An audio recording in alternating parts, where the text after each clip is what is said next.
This is Web Technology Lab exercise number 5, and in this exercise we are going to see Java scripting and event handling.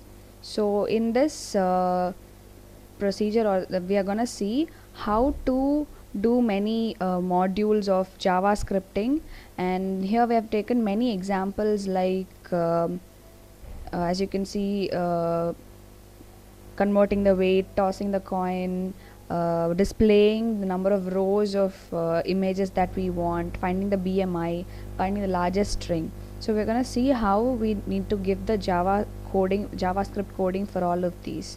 So let's get back to the code. So as usual, we need to give the HTML head tag, and the body tag. And now when we get back to the coding, I have taken the input. The input is a text box where I have initially I'm taking a string. So this will actually give us which is the largest string. So as soon as I click the click me button, the function gets evoked, and in the function what happens is there is it is functioned so that the largest string will be found out using the formulas that is given over here. As soon as the function is triggered, then the output of the function is given, that is the largest string will be displayed. Now let's see how this works.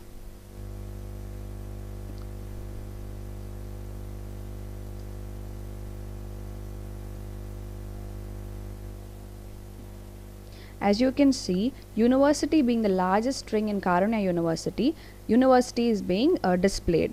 Now let's see how to find the BMI.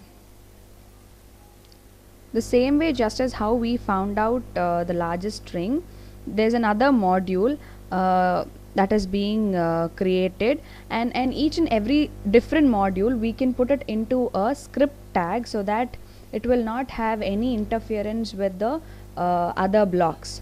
So as you can see, it is ended with the started with a script tag as well as ended with a script tag.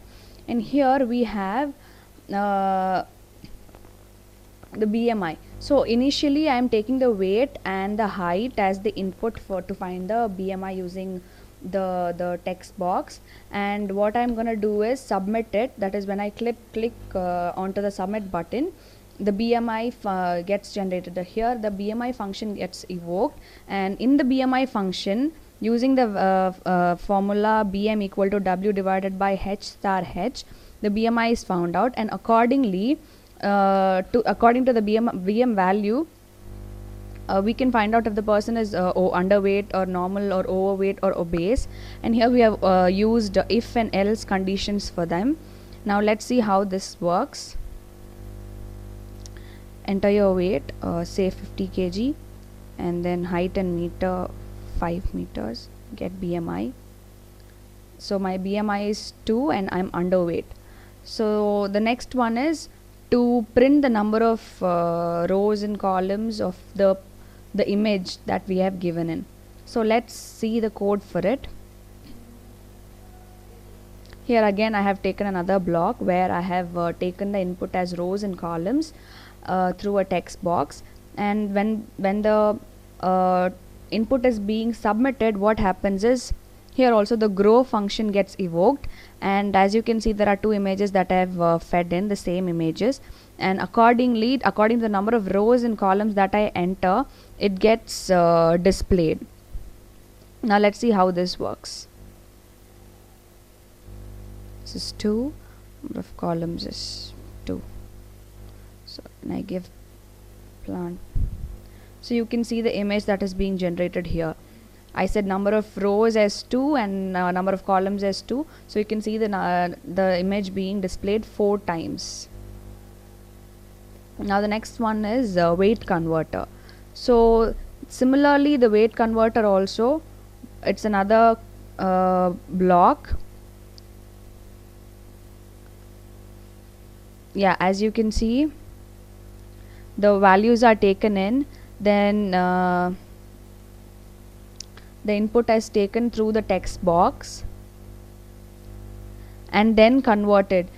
Say we need to convert it from kg to lb, then the options are provided, and from the options you can click from which conversion to which conversion takes has to be done. Then the calculation is done by evoking the convert function. As you can see here, the calculations are made and the outputs are given. Now we'll see how the output looks like. Now convert 30 kg to lb. Calculate. So my weight is 66.13867 and so on, so on.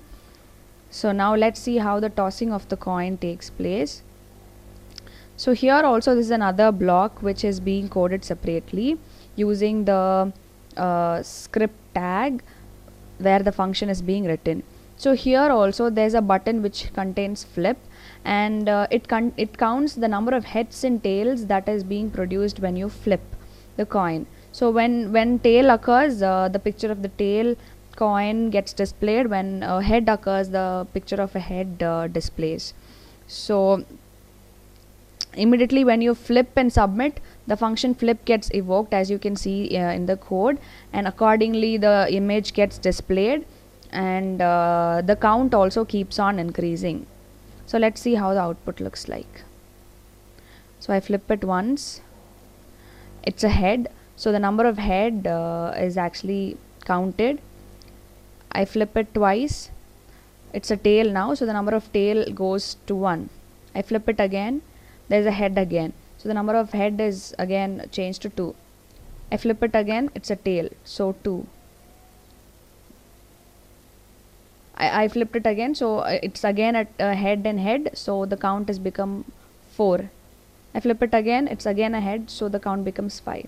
So this is how the function gets triggered, and the following exercise is completed. Thank you.